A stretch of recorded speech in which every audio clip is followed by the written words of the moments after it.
حضرت معاذ ابن جبل رضی اللہ تعالیٰ عنہ کو نبی پاک صلی اللہ تعالیٰ علیہ وسلم نے یمن کا گورنر بنایا تھا، اور جب رسول اللہ صلی اللہ تعالیٰ علیہ وسلم انہیں یمن بھیج رہے تھے نا، تو حضور نے ایک نصیحت فرمائی، فرمایا یاد رکھنا تم گورنر بن کے جا رہے ہو، مظلوم کی بد دعا سے بچنا، اس لیے کہ مظلوم کی بد دعا اور اللہ کے درمیان کوئی رکاوٹ نہیں ہوتی، فوراً قبول ہو جاتی۔ آج آپ یقین کریں کتنی ساری جگہ ہیں، کتنی ساری زمینیں ہیں جن پر ناجائز قبضے ہیں، اور بڑی آسانی کے ساتھ لوگ زیادتی کرتے، جبر کرتے، چھوٹی چھوٹی باتیں ہیں، بس وہ پڑوسی کو جگہ نہیں بیچنے دینی، وہ اپنی بیچ رہا ہے، اس کو روک دیا ہے، اس پر جبر ہو رہا ہے، اس بیچارے کو مجبوری ہے، اس کو کہیں جانا ہے، اور پھر میں نے ایسا بھی دیکھا ہے کہ کوئی شخص مجبور ہے، وہ جگہ بیچنا چاہتا ہے، دوسرے نے اس پر کوئی سٹے لیا ہوا ہے، اب اس کی قیمت گر گئی، اب وہ بیچارہ اور آزمائش میں آ گیا۔ نبی رحمت نور مجسم شفیع معظم صلی اللہ علیہ وسلم نے فرمایا جس نے کسی کی بالشت بر زمین پر قبضہ کیا ناجائز، ایک بالشت، ایک گٹ، اللہ قیامت والے دن 7 زمینوں کا طوق بنا کے اس کے گلے میں ڈال دے گا۔ ایک حدیث میں فرمایا 7 زمینوں میں دھنسا ڈالے گا۔ کیوں ناجائز قبضے کرتے؟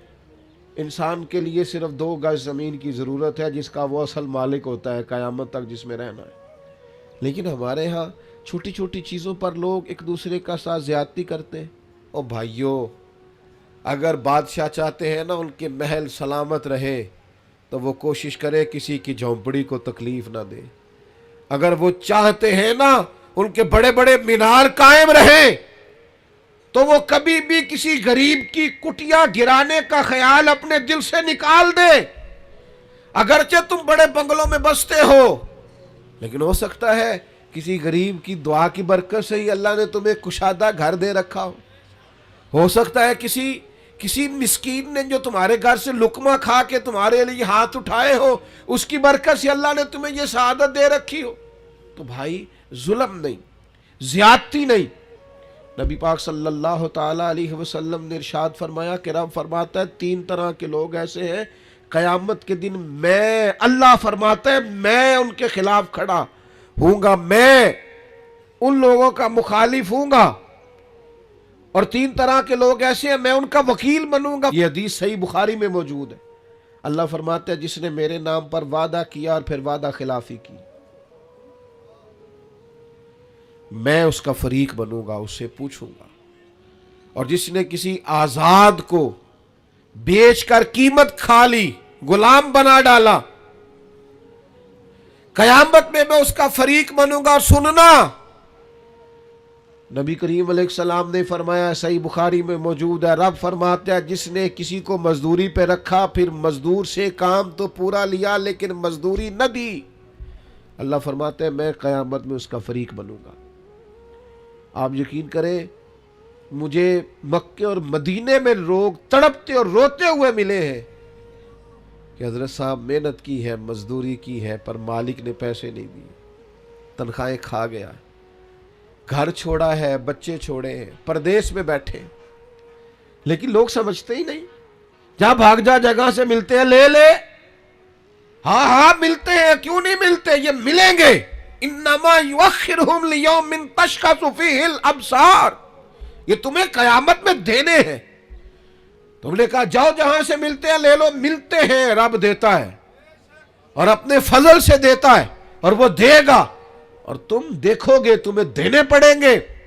یاد رکھیے گا مظلوم کے ساتھ زیادتی بالکل نہیں، قطعاً نہیں۔ اور مظلوم کوئی بھی ہو، کسی طرح کا بھی ہو، ذمی ہو، کسی مسلمان ملک میں رہتا ہو لیکن کافر ہو، اس کے ساتھ بھی زیادتی کی اجازت اللہ کے پیارے رسول صلی اللہ تعالیٰ علیہ وسلم نے فرمایا جو شخص کسی ذمی پر ظلم اور زیادتی کرے، یا اس سے اس کی طاقت سے زیادہ کام لے، یا اس کی کوئی چیز اس کی مرضی کے بغیر لے، تو فرمایا قیامت کے دن میں اس ذمی کافر کا وکیل بن کے گویا اپنے امتی پر مقدمہ کروں گا۔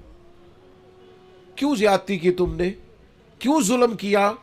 میرے بھائیوں ہمیں نا حساس ہونا پڑے گا، تھوڑا سا ان چیزوں کو سمجھنا پڑے گا۔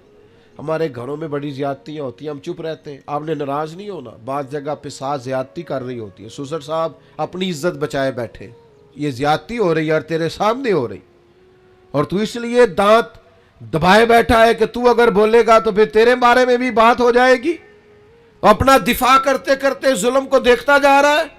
ہمارا دوست اپنے ملازم پر زیادتی کر رہا ہوتا ہے، ہمیں خبر ہوتی ہے، لیکن ہم کہتے ہیں مجھے کیا لگے، میرے تعلقات تو ٹھیک چل رہے ہیں نا۔ ہمارے اڑوس پڑوس میں بہت سارے لوگ ظلم کا، جبر کا، زیادتی کا بازار گرم کیے ہوئے ہوتے ہیں، لیکن ہم گونگے بنے رہتے ہیں، جان بوجھ کے اندھے بہرے بنے رہتے ہیں۔ ہم ہاتھ روک سکتے ہیں۔ اللہ کے حبیب علیہ السلام نے فرمایا ظالم کی بھی مدد کرو اور مظلوم کی بھی مدد کرو۔ میرے عزیز یاد رکھیے گا، حضور علیہ السلام نے فرمایا اپنے بھائی کی مدد کرو، چاہے ظالم ہو چاہے مظلوم ہو۔ تو فوراً صحابہ نے عرض کی یا رسول اللہ صلی اللہ تعالی علیہ وسلم، مظلوم کی مدد تو سمجھ میں آتی ہے، یہ ظالم کی مدد کیسے کریں؟ اللہ کے حبیب نے فرمایا اسے ظلم سے روک دو، یہی اس کی مدد ہے۔ اسے سمجھا دو کہ بھئی یہ تو زیادتی کر رہا ہے، یہ تو غلط کر رہا ہے، اس سے تو اپنے لیے دوزخ کٹھی کر رہا ہے، اسے سمجھا دو، قائل کر دو، اسے اس ظلم سے روک دو، بڑی مدد ہے، اس کی دنیا اور آخرت بچ جائے گی، اسے قائل کرو۔ تھوڑی دیر کے لیے آپ کو برا بھلا ہی کہے گا نا، ہمارا مخالف ہی ہو جائے گا نا، کوئی حرج نہیں، بندہ مخالف ہو جائے اور اللہ راضی ہو جائے تو یہ سودا مہنگا ہے، یہ تو بڑا سستا سودا ہے، بندہ مخالف ہو جائے اور اللہ راضی ہو جائے، اس میں کیا حرج؟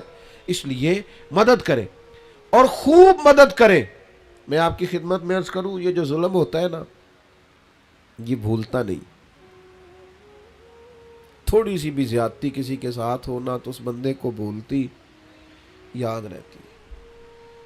جب قیامت میں غریبوں کو اللہ اختیار دے گا کہ ان لوگوں کو بلاؤ جنہوں نے زیادتیاں کی تھی، تو پھر غریب اس دن طاقتور ہوں گے خدا کے فضل سے، تمہیں کٹہروں میں کھڑا کیا جائے، اس لیے مارا تھا۔ میں آپ کی خدمت میں عرض کروں، چھوٹی چھوٹی چیزیں لوگ دبا لیتے ہیں، آپ یقین کریں واپس نہیں کرتے، اور پھر لفظ کیا ہے، جا جہاں سے ملتی ہے وہاں سے لے لے، جہاں سے تجھے میسر آتی ہے وہاں سے جا کے۔ اللہ کے رسول صلی اللہ علیہ وسلم نے فرمایا، یہ سنن ابو داؤد میں بھی حدیث موجود ہے اور دیگر جگہوں پر بھی موجود ہے، حضور فرماتے ہیں اللہ تعالیٰ دنیا میں کسی گناہ کی سزا اتنی جلدی نہیں دیتا جتنی جلدی ظلم اور قطع رحمی کی سزا دیتا ہے۔ آخرت میں جو عذاب ہوگا وہ الگ ہے، لیکن دنیا کے اندر اتنی جلدی کسی جرم کی سزا نہیں ملتی جتنی جلدی سزا ظلم کی ملتی۔ مکران شاہ تھا نا، بادشاہ تھا وقت کا، تو سیر کا بڑا شوقین تھا، سیر پہ گیا ہوا تھا تو بہت ساری فوج بھی ساتھ جاتی تھی، سپاہی ساتھ جاتے تھے۔ اس کے سپاہیوں نے کیا کیا، ایک بوڑھی عورت کی گائے جبرن ذبح کر کے نا کھا لی۔ اب وہ بوڑھی نے جب بات کی تو انہوں نے ڈانٹ دیا۔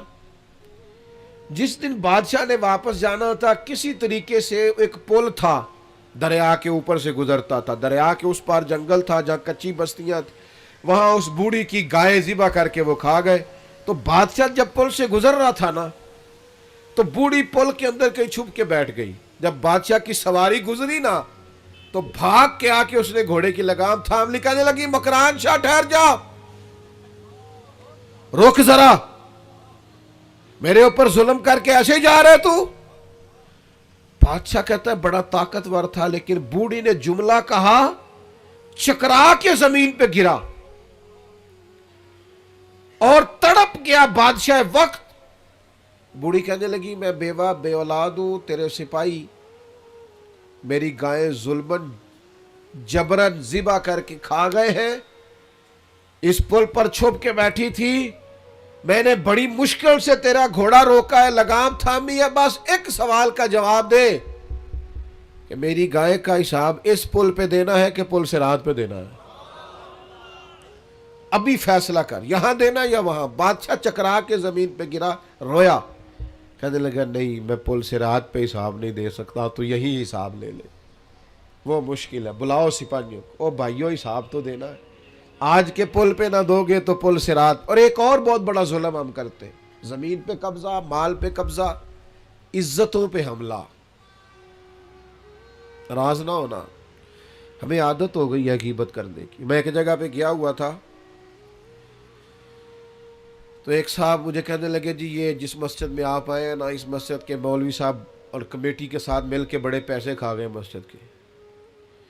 اتنی مجھے تکلیف، بعض باتوں کا بڑا غصہ آتا ہے. میں نے اس سے کہا کہ آپ نے کتنے دیے پیسے؟ کہنے لگا جی نہیں میں تو نہیں دیتے، لوگوں نے دیتے نہیں. تو میں کہ یار آپ ہی لوگ کی پوچھ لیں گے، تو کیوں ایڈا پریشان ہے؟ عجیب تیرا فلسفہ بھائی. تو ایک عالم دین کی عزت پر تو حملہ کر رہا ہے، تجھے پتہ ہی نہیں. لوگ سمجھتے نہیں، بڑے بڑے باعزت لوگوں کے بارے میں لوگ جملہ بول دیتے. مخلوق تو فنکار ہے اس درجہ کے پل بھر میں سنگے در کعبہ سے بھی اسنام تراشے. اور تم کون ہو، کیا چیز ہے داغے کبابی. لوگوں نے تو مریم پہ بھی الزام تراشے، حضرت مریم سلام اللہ علیہا پر بھی الزام لگا دی. لوگ باز ہی نہیں آتے. حضرت عمر کا زمانہ تھا، حضرت سعد بن ابی وقاص یہ 7ویں مسلمان ہیں اور نبی پاک علیہ السلام کے ماموں ہیں رشتے میں. عشرہ مبشرہ اور وہ بڑی لسٹیں جن میں بڑے بڑے بزرگ شامل ہوتے ہیں. سمجھ لیں اس لیول کے آدمی حضرت سعد بن ابی وقاص، اور ساری زندگی میدان میں گزاری. کوفے کا گورنر بنایا گیا. تو پتہ لوگوں نے کیا شکایت لگا دی، ان کو تو جی نماز نہیں صحیح پڑھانی آتی. ہائے ہائے. حضرت سعد بن ابی وقاص سے جناب عمر نے پوچھا، اور یہ بخاری مسلم میں حدیث ہے. آپ فرمانے لگے سعد لوگ یہ کہہ رہے ہیں. فرمایا مجھے اللہ کی قسم میں اس طرح نماز پڑھاتا ہوں جس طرح میں نے اپنے نبی سے سیکھی ہے. لوگ باز ہی نہیں آتے، دیکھتے نہیں بندہ کتنا بڑا ہے. تیری زبان جس کی بارے میں مرضی بات کر دیتی ہے. حضرت سعد بن ابی وقاص رضی اللہ تعالیٰ عنہ سے کے بارے میں جب شکایات آئیں کوفہ سے تو حضرت عمر نے بندہ بھیجا، فرمایا تفتیش کرو. جس جس جگہ لوگ گئے، صحابہ گئے تفتیش کرنے، معلومات کرنے، حقیقت پوچھنے، ہر ایک نے جناب سعد کے لیے دعا کی. کہاں اتنا اچھا آدمی. لیکن ایک شخص تھا اسامہ بن قتادہ، ابو سعدہ، وہ کھڑا ہو گیا. اس نے 3 باتیں کی. کہنے لگا جی دیکھیں کتنے بڑے آدمی کی عزت پر حملہ کر رہا ہے، کتنا بڑا ظلم کر رہا ہے. کہنے لگا جی ایک تو یہ لوگوں کو جنگ میں بھیج دیتے، خود نہیں جاتے. ایک مال غنیمت صحیح تقسیم نہیں کرتے. ایک فیصلے ٹھیک نہیں کرتے. حضرت سعد بن ابی وقاص 7ویں مسلمان، نبی پاک کے ماموں، قربان جائے. حضرت سعد کو بڑی تکلیف ہوئی. جب عزت دار آدمی کے بارے میں لوگ بات کرتے ہیں دل ٹوٹ جاتا ہے. تڑپ گئے اور عرض کرنے لگے، یہ بخاری مسلم کی صحیح حدیث جید سند کے ساتھ حدیث عرض کر رہا ہوں. حضرت سعد بن ابی وقاص اللہ کے حضور عرض کرنے لگے، مالک اگر یہ بندہ جھوٹا ہے نا تو اس نے میرے بارے میں 3 باتیں کی ہیں، میں بھی 3 بددعائیں اسے دیتا ہوں. اللہ ایک اس کی عمر لمبی کر دے، ایک اس پر محتاجی غالب کر دے، ایک اسے فتنوں میں مبتلا کر دے. لوگ کہتے ہیں اس کی اتنی لمبی عمر ہو گئی تھی کہ یہ بھویں اس کی جھک گئی تھی اور گلیوں میں مانگتا پھرتا تھا. بڑھاپا تھا، چلا نہیں جاتا تھا، لیکن معاذ اللہ فتنے کا یہ حال تھا. اس حالت میں بھی لڑکیوں کو چھیڑتا. لوگ لانتے برساتے، کہتے تو کیا کرتا ہے؟ تو کہنے لگا لوگوں تمہیں پتہ نہیں، مجھے جناب سعد بن ابی وقاص کی بددعا لگ گئی ہے. یہ بددعائیں پیچھا کرتی ہیں، نیند میں سراغ کر دیتی ہیں. مجھے بے چینی رہتی ہے، بے قراری رہتی ہے، مجھے اضطراب رہتا ہے، مجھے گھر میں نیند نہیں آتی. اور غور کر، تو نے بددعا تو نہیں لے لی کسی مظلوم کی؟ سوچ، کسی کو تکلیف تو نہیں دے بیٹھا، کسی کا مال تو نہیں دبا لیا، کسی کی عزت پر حملہ تو نہیں کیا. نبی اکرم صلی اللہ تعالی علیہ وسلم نے فرمایا، مسند احمد میں موجود ہے، فرمایا مظلوم کی آہ اللہ ضرور ضرور سنتا ہے. مظلوم کی، یہ یاد رکھنی ہے آپ نے حدیث، مظلوم کی بددعا اللہ ضرور سنتا ہے.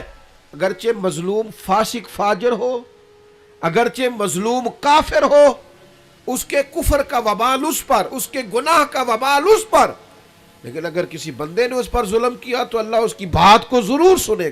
اور ہم تو عزت دار لوگوں کے بارے میں باز نہیں آتے، باوقار لوگوں کے بارے میں باز نہیں آتے، اولیاء اور صوفیاء کے بارے میں لوگوں کی زبانیں کھل گئی ہیں، لوگ بات سمجھتے نہیں کس کے بارے میں کیا کہہ رہے ہیں۔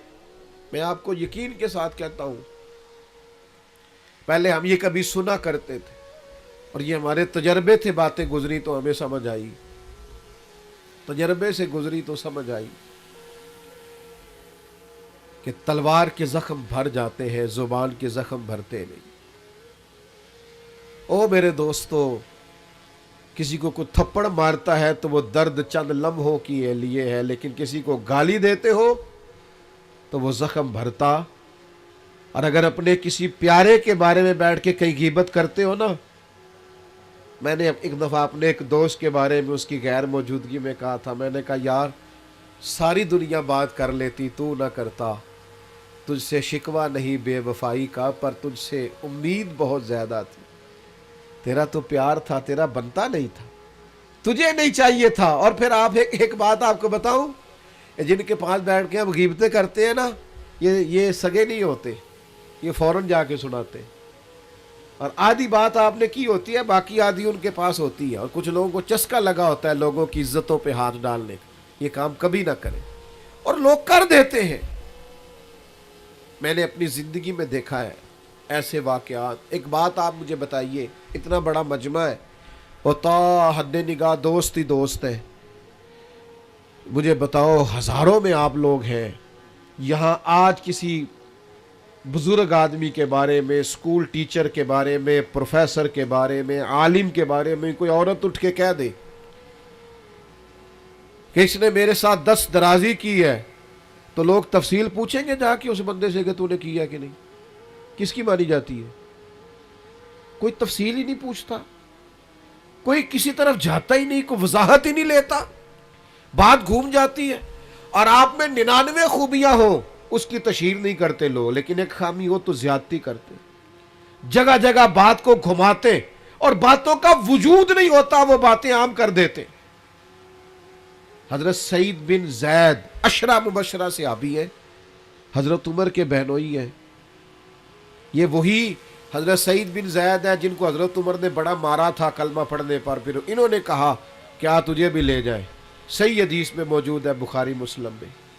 حضرت سعید بن زید پر ایک عورت نے الزام لگا دیا، آئے ہائے، عزت دار آدمی مر جاتا ہے جب کوئی اس طرح کا معاملہ کرتا ہے، اس کا وجود کاٹ دیا جائے تو اتنی تکلیف نہیں ہوتی، لیکن اگر کوئی اس طرح اٹھ کے کہہ دے، کس کو بندہ وضاحتیں دیتا پھرے، یہ مشکل ہو جاتا ہے۔ اتنا ظلم ایک عورت نے، اور عشرہ مبشرہ صحابی جن کی زندگی اتنی محفوظ ہے کہ نبی پاک نے انہیں دنیا میں رہتے ہوئے جنت کی بشارت دے دی۔ میں اکثر دیندار لوگوں سے کہتا ہوں، مجھے کوئی دوست کہتا نا فلانا باتیں کرتا ہے فلاں عالم کے بارے میں یا فلاں بزرگ کے بارے میں، تو میں کہتا ہوں لوگوں نے تو نبیوں کو معاذ اللہ اور صحابہ کو معافی نہیں دی، تم کون ہو؟ باتیں ہیں کرنے دو۔ حضرت سعید بن زید پر الزام لگا دیا، اور الزام کیا لگایا؟ اس نے میری زمین پر قبضہ کر لیا۔ مدینے کا حاکم تھا مروان کے سامنے الزام لگا دیا۔ حضرت سعید بن زید حاکم کے پاس تشریف لائے، حاکم کہنے لگا یہ خاتون الزام لگاتی ہے کہ آپ نے اس کی زمین پر قبضہ کیا ہے۔ حضرت سعید بن زید کہنے لگے میں نے اپنے نبی سے سنا ہے، جو کسی کی ایک بالشت زمین پر قبضہ کرے گا 7 زمینوں کا توق اس کے گلے میں ڈالا جائے گا، یہ حدیث سن کر بھی میں یہ کام کروں گا؟ کہا عورت کہہ رہی ہے میں اس حدیث کو سننے کے بعد آپ سے کوئی وضاحت نہیں مانگتا۔ حاکم تو نے تو بات ختم کر دی، لیکن وہ عورت مختلف جگہوں پہ الزام لگاتی رہی، میری زمین پہ قبضہ کر لیا، یہ کر لیا، وہ کر لیا۔ دل ٹوٹ گیا حضرت سعید بن زید کا، تکلیف میں آ گئے، اور پھر تڑپ کے ہاتھ اٹھائے، مظلوم تھے نا، کہنے لگے اللہ اگر یہ عورت جھوٹی ہے اتنی دیر تک اسے موت نہ دینا جب تک یہ اندھی نہ ہو جائے، اور اسے اس کی زمین میں ہی مارنا، اس کی زمین میں اس کی قبر بنانا۔ اتنے عزت دار آدمی پہ ظلم کیا، الزام لگا دیا، عزت پہ ہاتھ ڈال دیا۔ لوگ کہتے ہیں پھر وہ عورت اندھی ہوئی، پھر وہ دیواروں کو ٹٹول ٹٹول کے ہاتھ رکھ رکھ کے چلتی تھی. لوگ کہتے تھے کیا ہو گیا آنکھوں کو؟ کہتی تھی سعید بن زید کی بد دعا لگ گئی, یہ دعا لگ گئی ہے مجھے ان کی. ٹٹول ٹٹول کے گھومتی تھی. اس کی اپنی زمین میں کنواں تھا, ایک دن اپنے ہی زمین میں اپنے ہی کنویں میں گر کے مر گئی. حضرت سعید بن زید کی وہ بد دعا جو اس کی تھی آپ نے وہ پوری ہوئی. دوستو, کسی کو اتنا نہ ستائیں کہ وہ ہماری شکایت رب کے حضور کر دے. اپنے آپ کو سمجھائیں, اپنے آپ کو نرم کریں, اپنی طبیعت پر ان باتوں کا اثر کریں کہ ہمیں کسی کے ساتھ کسی قسم کی کوئی زیادتی, نہ کسی کا مال, نہ کسی کی زمین, نہ کسی کی عزت,